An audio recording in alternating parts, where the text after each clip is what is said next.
नमस्कार साथियों। तो आज है 26 ऑफ जुलाई 2026। दोस्तों कल 27 जुलाई यानी सोमवार से फिर से बाजार खुलने वाले हैं। तो आइए देख लेते हैं कि कल बाजार खुलने से पहले फिलहाल जियोपॉलिटिकल स्थिति कैसा है और ऐसे कौन कौन सी की फैक्टर जो कि कल बाजार को ट्रिगर कर सकते हैं। अच्छा, सबसे पहले चलिए द इकोनॉमिक टाइम की वेबसाइट में कुछ ऐसे 5 की फैक्टर की नाम मेंशन किया, मतलब जो कि कल बाजार को ट्रिगर करेगा। अच्छा, सबसे पहला जो की फैक्टर यूएस फेड मीटिंग, और ये दोस्तों बहुत इंपॉर्टेंट है इस बार।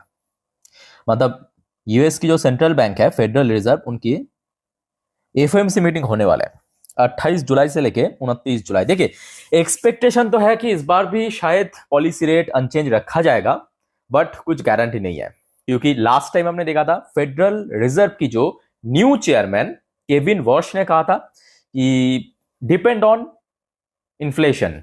तो इन्फ्लेशन जरूर कम हुआ, मतलब रिसेंटली जो डेटा है इन्फ्लेशन कम हुआ, बट प्रेजेंटली जो ऑयल प्राइस है ग्लोबल मार्केट में वो काफी हाई है।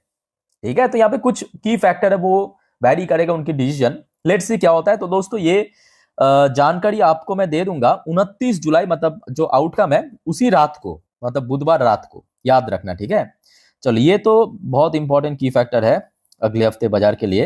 अच्छा, दूसरा की फैक्टर दोस्तों इसी से रिलेटेड ही है।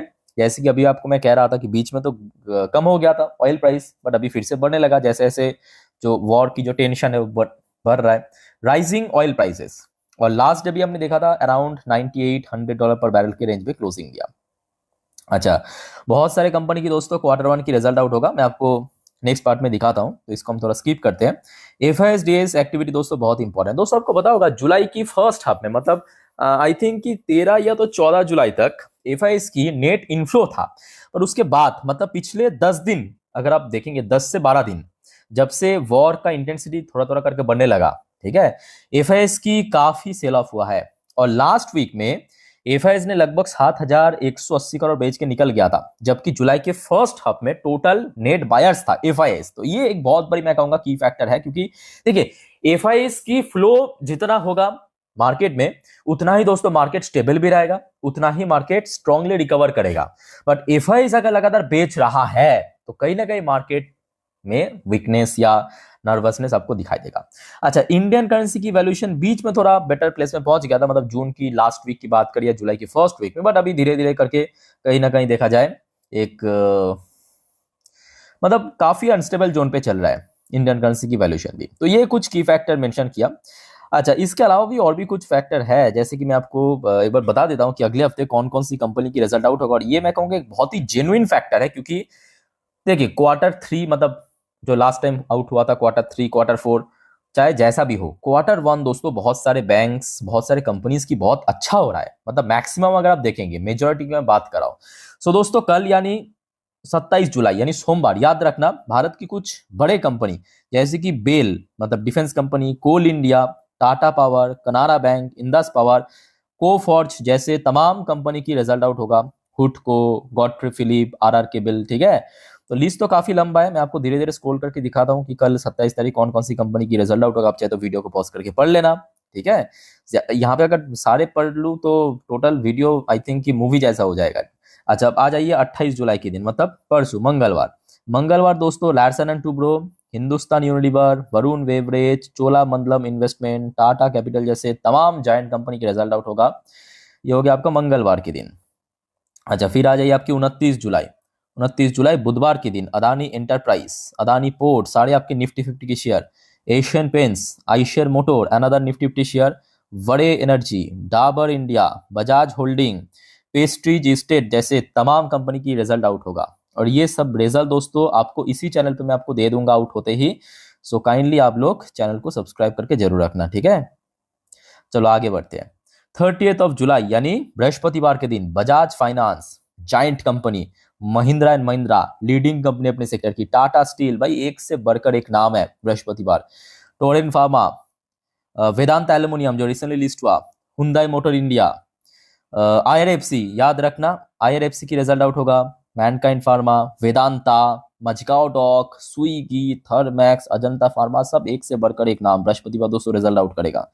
अच्छा, फिर दोस्तों आ जाइए आपके शुक्रवार यानी 31 जुलाई के दिन Sun Pharmaceutical, Maruti Suzuki, ITC, Bajaj Finserv, Indian Oil, ABB India, Bajaj holding, GAIL India, Aditya Birla Capital, Dixon Technology, याद रखना शुक्रवार के दिन यानी 31 जुलाई, नैल्को, डिक्सॉन, एसजीवीएन, ये सब कंपनी के रिजल्ट आउट होगा।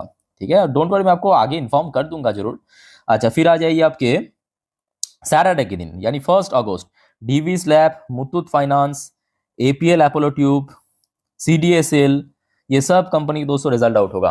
ठीक है, सो दोस्तों काइंडली आप फॉलो करके रखना, मैं आपको उसी दिन अपडेट दे दूंगा जब जब रिजल्ट आउट होगा। अच्छा, आ जाइए दोस्तों, मैं आपको एक बार फेडरल रिजर्व की जो ऑफिशियल अपडेट दिखा देता हूँ। तो यहाँ पे आप देख सकते हो फेडरल रिजर्व की ऑफिशियल वेबसाइट है। तो यहाँ पे जो डेट एफएमसी मीटिंग के लिए अनाउंसमेंट हुआ है 28 जुलाई। 28 जुलाई मतलब दोस्तों मंगलवार से शुरू होगा और बुधवार रात को याद रखना इसका आउटकम निकलेगा। और ऑब्वियसली बृहस्पतिवार के लिए मार्केट और भी इंपॉर्टेंट होने वाला है। अच्छा, फिर दोस्तों अगले हफ्ते भारत की एक बहुत इंपॉर्टेंट इकोनॉमिकल डेटा यानी इंडस्ट्रियल प्रोडक्शन डेटा जिसे हम कहते हैं आईआईपी डेटा, ये आउट होगा। अच्छा, कब आउट होगा मैं आपको और बता देता हूँ। ये आउट होगा आपके 28 जुलाई के दिन, नोट करना 28 जुलाई 2026 के दिन आउट होगा। प्रीवियस मंथ पे तो हमने देखा था कि थोड़ा सा इंप्रूव किया था, अब देखना होगा कि इस महीने की डेटा कैसा होता है, ये बहुत इंपॉर्टेंट है इतना सब कुछ होने के बाद। लेट्स सी, ठीक है। तो 28 जुलाई दोस्तों याद रखना। अच्छा, इसके अलावा और भी कुछ पॉइंट है जो ऑलरेडी मैं पिछले 2 दिन पे कवर कर चुका हूं, बस थोड़ा टच करके निकल जाऊंगा। जैसे कि डॉ जोन्स की बात करें, नैस्डैक की बात करें, आपके शुक्रवार रात को पॉजिटिव में क्लोजिंग जरूर दिया था, नैस्डैक में थोड़ा वीकनेस था।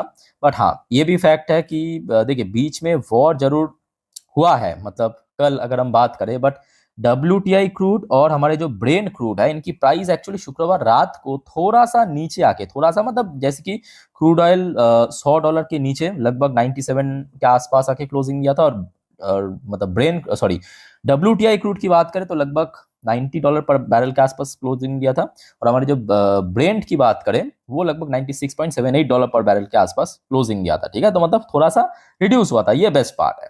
और बाकी बात करें, इंडियन करेंसी की वैल्यूएशन लगभग अपना लाइफ टाइम लो के आसपास ही है, तो इसमें कोई बहुत बड़ा इंप्रूवमेंट देखने को नहीं मिला। तो ओवरऑल बात करें दोस्तों, अपकमिंग वीक मार्केट के लिए काफी बिजी होने वाले हैं, बहुत सारे इवेंट्स है, बहुत सारे इकोनॉमिकल डेटा आउट होगा, बहुत सारे कंपनी की रिजल्ट आउट होगा। अब फिलहाल देख लेते हैं कि हमारे जियोपॉलिटिकल स्थिति कैसा चल रहा है ग्लोबल मार्केट। गुड न्यूज क्या है? गुड न्यूज दोस्तों, आज लगभग दोपहर 2 बजे के आसपास आया, ट्रम्प की तरफ से कहा गया कि भाई हम और हमला नहीं करेंगे, हम यहां पे रुक जाते हैं। Trump step back from massive Iran strike as risk mount. तो ये ट्रम्प की तरफ से दोस्तों ऑफिशियली कहा गया, और इसका एक बहुत पॉजिटिव और गहरा इंपैक्ट सबसे पहले कल बाजार ओपन होने से पहले क्रूड ऑयल की प्राइस में ड्रॉप के साथ दिखाई देगा। अगर अगर अगर अगर रुक जाइए, कल सुबह तक ऐसा ही माहौल रहा, बीच में अगर कोई ठोक ठाक दिया वो किसी के ऊपर नहीं है, वो तो भाई ट्रम्प ही पता है। बट अभी जो माहौल है, कल सुबह तक चल गया तो क्रूड ऑयल गिरेगा, और क्रूड ऑयल गिरना मतलब मार्केट में रिकवरी को कोई रोक नहीं सकता। US president Donald Trump has decided, क्या डिसाइड किया? At least for now not to move ahead with a major expansion of US military campaign against Iran after senior advisor warned that the cost could outweigh any immediate gain। तो Donald Trump ने दोस्तों रुकवा दिया। उसके बाद ये भी news मिला है कि Trump pauses Iran strike while Tehran summons Ukrainian diplomat over Caspian Sea attack. अच्छा, फिर दोस्तों आ जाता है इस न्यूज पे ईरान की तरफ से, क्योंकि दोनों तरफ से ही रुकना चाहिए, है कि नहीं बताइए, दोनों तरफ से रुकना चाहिए ना। तो यहाँ पे ईरान की तरफ से भी दोस्तों कहा गया, और ये मैं आपको कोई भारतीय वेबसाइट नहीं दिखा रहा हूँ, ये मैं आपको दिखा रहा हूँ the times of Israel, Israel की एक जाने माने वेबसाइट, वहां पे ये पब्लिश किया है। अभी भारत वाले ये सब पब्लिश नहीं किया कि ईरान आर्मी से war to expand further if US attack restart. तो ट्रम्प की बयान के बेस पे ईरान की जो IRGC आर्मी है उन्होंने कहा कि हम फिर से हमला करेंगे अगर यूएस ने वॉर रिस्टार्ट कर दिया। तो मतलब दोनों ही पक्ष दोस्तों कहीं ना कहीं अभी थोड़ा सा वॉर को पॉज किया है। तो ये दोस्तों बाजार के लिए बेस्ट न्यूज है, बेस्ट न्यूज मैं कहूंगा। अच्छा, फिर आ जाए दोस्तों एक और अपडेट, एक और बड़ी अपडेट।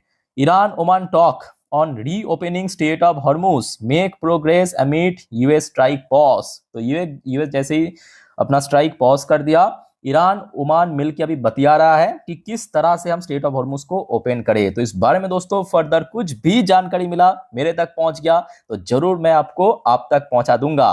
ठीक है, अभी तक मैं कहूंगा माहौल अच्छा है। अब देखते हैं कि सेम माहौल अगर कल सुबह तक मतलब मार्केट ओपन होने तक अगर रहते हैं तो मार्केट दोस्तों आराम से रिकवर करेगा, आराम से नहीं बहुत अच्छे से रिकवर करेगा, क्योंकि रिजल्ट अच्छा हो रहा है, एफआईएस की फ्लो आ रहा है, आपने अभी तक नहीं किया तो। बाकी दोस्तों वाइंड अप करते हो वीडियो को, टेक केयर, बाय बाय, जय हिंद।